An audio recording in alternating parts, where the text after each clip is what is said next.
નમસ્તે વિદ્યાર્થીઓ, પ્રકરણ 8 દોહા અષ્ટકના અભ્યાસના સવાલના જવાબની આજે આપણે ચર્ચા કરીશું. અહીંયા પ્રશ્ન 1, નિમ્નલિખિત પ્રશ્નો કે ઉત્તર દીજીએ. એટલે મોઢે નથી બોલવાનો, પ્રશ્ન લખી એનો જવાબ ટૂંકમાં લખવાનો છે. प्रश्न 1, बड़े लोगों की संकुचित मनस्थिति व्यक्त करने के लिए खजूर के पेड़ का उदाहरण क्यों दिया गया है? कबीरजीए पहलो दोहो जे आपने समझाव्यो छे एने याद करवानो छे. खजूर का पेड़ बड़ा तो होता है, पर वह किसी पथिक को न उसकी छाया देता है न उसके फल मिलता है. यदि फल मिलता है तो बहुत ऊंचाई पर है, तो मुसीबत से मिलते हैं. उसी तरह बड़े लोगों की जो मनोवृत्ति है वो संकुचित होती है, उनसे दूसरे किसी अन्य व्यक्तियों को लाभ नहीं होता. प्रश्न 2, साधु पुरुष कैसा होना चाहिए, क्यों? एनु पण आपणे उदाहरण द्वारा सूपना उदाहरण द्वारा समझूती आपी छे. साधु पुरुष सूप के स्वभाव वाला होना चाहिए, क्योंकि सूप जो होता है वो सारयुक्त वस्तु यानी कि अच्छा अनाज ग्रहण करता है और निसार वस्तु यानी कि कचरा को उड़ा के बाहर फेंक देता है. प्रश्न 3, तुलसीदास सबसे हिल मिलकर रहने को क्यों कहते हैं? तुलसीदास जी सबसे हिल मिलकर रहने को कहते हैं क्योंकि उससे हमें सुख, शांति और सुरक्षा मिलती है. प्रश्न 4, आप लोग गरीब लोगों की मदद कैसे कर सकते हैं? हम लोग गरीब लोगों के बच्चों को पढ़ाई लिखाई करा के उनकी मदद कर सकते हैं. हम पढ़ाई में आने वाले उनकी समस्या को दूर करने के लिए उनको मददरूप हो सकते हैं. छेल्लो प्रश्न, सज्जन लोग अपनी संपत्ति का उपयोग कैसे करते हैं? सज्जन लोग दूसरों का भला करने में अपनी संपत्ति या पैसा जो है उसका उपयोग करते हैं.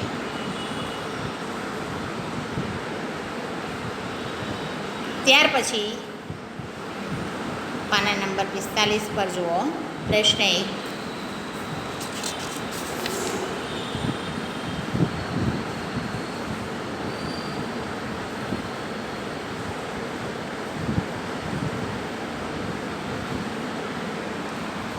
नीचे दिए गए शब्दों में विलोम शब्द को सही जोड़े बनाइए और उदाहरण के अनुसार वाक्य बनाइए. एक एग्जाम्पल, तमने जे शब्दों आपेला छे ए शब्दों विरोधी शब्दों एनी अंदर आपेला शब्दों में छे, बीजे क्यांय शोधवानुं नथी, पण आड़ा आवड़ा छे, तो तमारे एमांथी साचो जवाब कयो छे ए शोधवानो छे. अने ए बंने शब्दों बे वाक्य बनावाना छे. जेम उदाहरण आप्युं छे सत्य अने असत्य. तो गांधीजी सत्य बोलते थे, असत्य हमें असत्य नहीं बोलना चाहिए. विरोधी बातों बे आपणे रजू करवानी छे. त्यार पछी छे आदर, तो एनो विरोधी अंदर जुओ कयुं थाय? अनादर थाय. बराबर. तो हमें बड़ों का हमेशा आदर करना सीखना होगा. दूसरों, हमें किसी व्यक्ति का अनादर नहीं करना होगा. स्वराज, स्वकाश, परकाश, पोताना माटे बीजाना माटे. मैं यहाँ स्वकाश के लिए कार्य करता हूँ. सज्जन लोग परकाश के लिए धन का संग्रह करते हैं. बुरा भला, हमें कभी किसी की बुराई नहीं करनी चाहिए. हमें हमेशा किसी के बारे में अच्छा सोचना चाहिए. प्रेम नफ़रत, हमें सबसे प्रेम करना चाहिए. दयालु लोग किसी से नफ़रत नहीं करते. नज़दीक दूर, पेड़ मेरे घर के नज़दीक है. बस स्टैंड मेरे घर से दूर है. मृत जीवित, उस दुर्घटना में कई लोग मृत हो गए. बॉम्ब ब्लास्ट में 1-2 लोग जीवित रह गए. छोटा बड़ा, हमारा घर छोटा है, वह बड़ा आदमी है.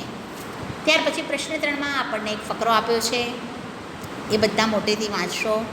तो एमां एवुं छे के જ્યારે ઓછો વરસાદ પડે ત્યારે સૂકો દુકાળ થાય, तो आप बताइए कि सोच कर कि तुम अकाल में परेशान लोगों की कैसे मदद करोगे.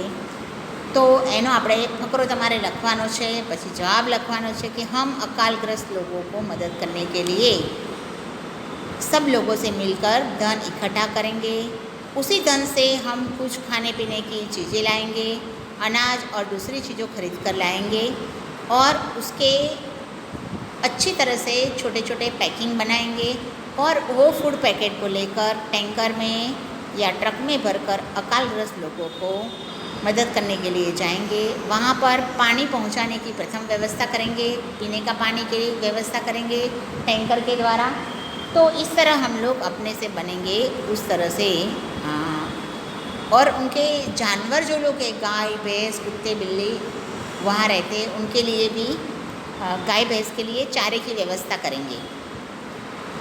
प्रश्न 4 निम्नलिखित दोहो का भावार्थ स्पष्ट कीजिए। अगाउना विડીયોમાં મેં તમને 3 દોહાની સમજૂતી આપેલી છે। અહીંયા તમારે હિન્દીમાં દોહો લખવાનો છે, હિન્દીમાં એના વિશેના 3-4 વાક્ય લખવાના છે।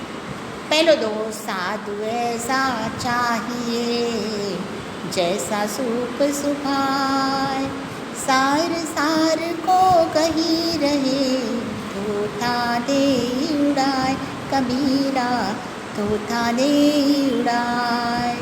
कबीर जी कहते हैं कि साधु जो होते हैं उनका वेश धारण करने से कोई सच्चा साधु नहीं बन जाता। साधु वही होए जिसकी बुद्धि शुद्ध हो, जिसमें हमेशा विवेक हो। साधु का स्वभाव जो है सुख के समान होना चाहिए। सुख अनाज को अच्छे अनाज को अपने पास रखता है और उसमें से जो कचरा है उसे बाहर फेंक देता है। सच्चा साधु है वो भी ज्ञान की बातें ग्रहण करता है और व्यर्थ बातों में वह दिलचस्पी नहीं लेता। जैसे कचरे को फेंकते हैं वैसे उसको फेंक देते हैं। बीजो श्लोक, तुलसी हाय गरीब की कबहू न खाली जाए, मुँहे ढोर के चाम से लोह भस्म हो जाए।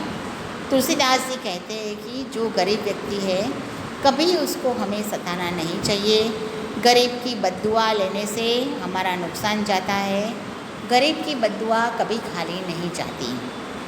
जो मरा हुआ पशु है उसके चमड़े में से धोकनी बनती है और धोकनी को ऊंची नीची करने से वो धोकनी सामने लोहा जो है उसको जला देता है। तो गरीब व्यक्ति तो जिंदा व्यक्ति है और उसकी हाय जो है वो खाली नहीं जाती। तो गरीब की हाय क्या नहीं कर सकती, वह तो सताने वालों का सर्वनाश ही कर सकती है। इसलिए हमें किसी गरीब को सताना नहीं चाहिए और उसकी हाय लेनी नहीं चाहिए। हम किसी की मदद कर सकते हैं तो ठीक है, नहीं कर सकते तो कोई बात नहीं।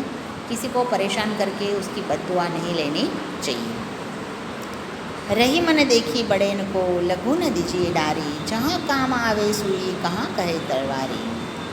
जो लोग बड़े होते हैं, जिनके ठाट बाट से, उनके ऐशो आराम से हमें प्रभावित नहीं होना चाहिए। उनसे प्रभावित होकर जो आर्थिक सक्षम नहीं है उन लोगों की उपेक्षा भी हमें नहीं करनी चाहिए।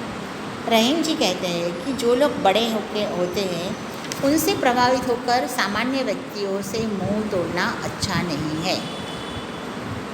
सामान्य व्यक्ति की भी हमें ज़रूरत पड़ती है। जैसे युद्ध में तलवार हमें काम आती है, पर जब ये कपड़े सिलाने होते फट गया है तो उसमें छोटी सुई है, उसमें धागा डालकर उससे हम कपड़ा ठीक कर सकते हैं। उस वक्त हमें तलवार काम नहीं आ सकती। जो काम छोटे कर सकते हैं वह बड़े नहीं कर सकते। इसलिए समाज में छोटों का भी महत्व है। हमें उनसे मुख नहीं मोड़ना चाहिए। જેમ કે સામાન્ય વસ્તુ તમને કહું કે મકાન બનાવવું હોય તો નાના કારીગરોથી જ મકાનના કન્સ્ટ્રક્શનનું કામ ચાલે છે, જેમાં માટી ઉપાડવી, ખોદકામ કરવું, ઈંટો ગોઠવવી, આ બધું. ત્યાર પછી જે એનો બિલ્ડર છે એ બધું કામ કરવા નથી આવતા, તો નાના માણસો થકી બિલ્ડિંગ બને છે અને એના આટલા બધા બિલ્ડરો એમાંથી આર્થિક લાભ લઈ શકે છે. તો નાના માણસોની પણ જરૂર છે, એના દ્વારા કાર્ય થઈ શકે છે. આવા સુંદર ઉદાહરણો દ્વારા આપણા ત્રણ કવિ કબીરજી, તુલસીદાસજી અને રહીમજીએ આપણને સાચી સમજ આપવાનો આ દોહામાં પ્રયત્ન કરેલો છે. તો બધાએ સુંદર અક્ષરે આખો અભ્યાસ નોટમાં લખવાનું કાર્ય કરવાનું રહેશે. આવજો.